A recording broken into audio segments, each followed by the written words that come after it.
It seems Netanyahu is slowly losing his grip on power, and all options are on the table to hold on to his seat as prime minister.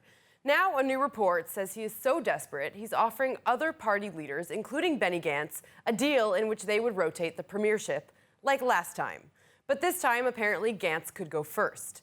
Is he really willing to hand over his power, even if just temporarily? Let's find out what's behind this all with Gil Hoffman, political correspondent from the Jerusalem Post. Thank you, Gil, for joining me. Pleasure being with you, Lauren. So have we really come to a point that the only way for Netanyahu to remain in power is to give up power? Otherwise, what are his intentions here? Could this be his last option? It's a strange irony that Netanyahu initiated this election in order to prevent there being a changeover in the prime minister's office with Benny Gantz, as there was supposed to be in November, according to the previous coalition agreement. And here he is. He has 8.5 days left as we stand here with his mandate to form a government. And because he can't, now he's offering Gantz, out of all people, to go first in a rotation in the prime minister's office. According to my sources, he's also asked Shas leader Aryeh Deri. He's asked Knesset Speaker Yariv Levin. He has not asked Naftali Bennett. Bennett, who would go first in rotation in the prime minister's office if the anti-Netanyahu camp forms a government. Netanyahu has not agreed to rotate with him at all.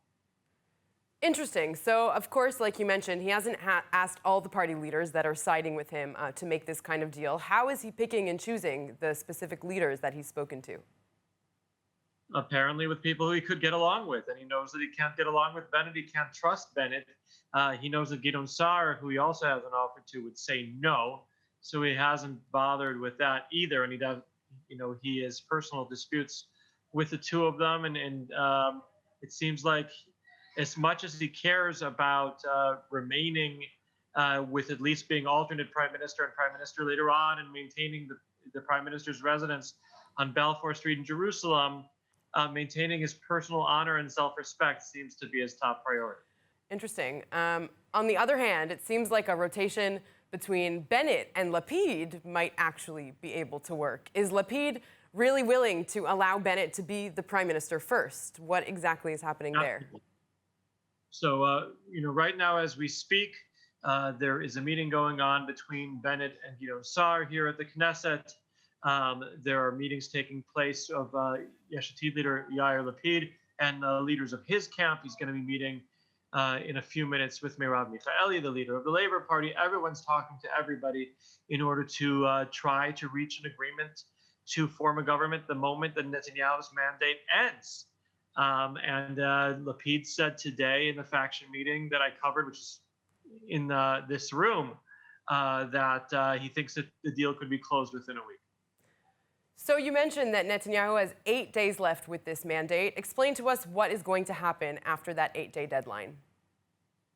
Okay, so if nothing changes, then what would happen is the deadline is May 4th at 11:59 p.m. On May 5th, President Rivlin announces that any of the party leaders who want to change their mind about who they recommended before in the first round of negotiations and consultations with him can either visit him or call him. Chances are there wouldn't be more than 2 or 3 parties that would do that. And then Rivlin would then announce sometime on May 5th that Yair Lapid is the person who then has the most recommendations after Netanyahu to form a government would be given the mandate. Now, that's if they don't finalize a deal between now and then, Lauren. If they do finalize a deal between now and then Bennett will tell Rivlin, I have 61 recommendations to form a government, and so give me the mandate. And Lapid will say, I'm now recommending Bennett, as will Labor and Meretz that recommended Lapid before. And Sa'ar, who recommended no one. And then we'd already have Bennett be given a mandate then on the 5th of May, and an agreement reached to form a government not too long afterward.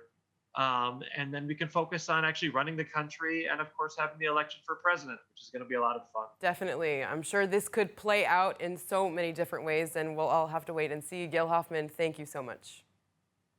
Pleasure.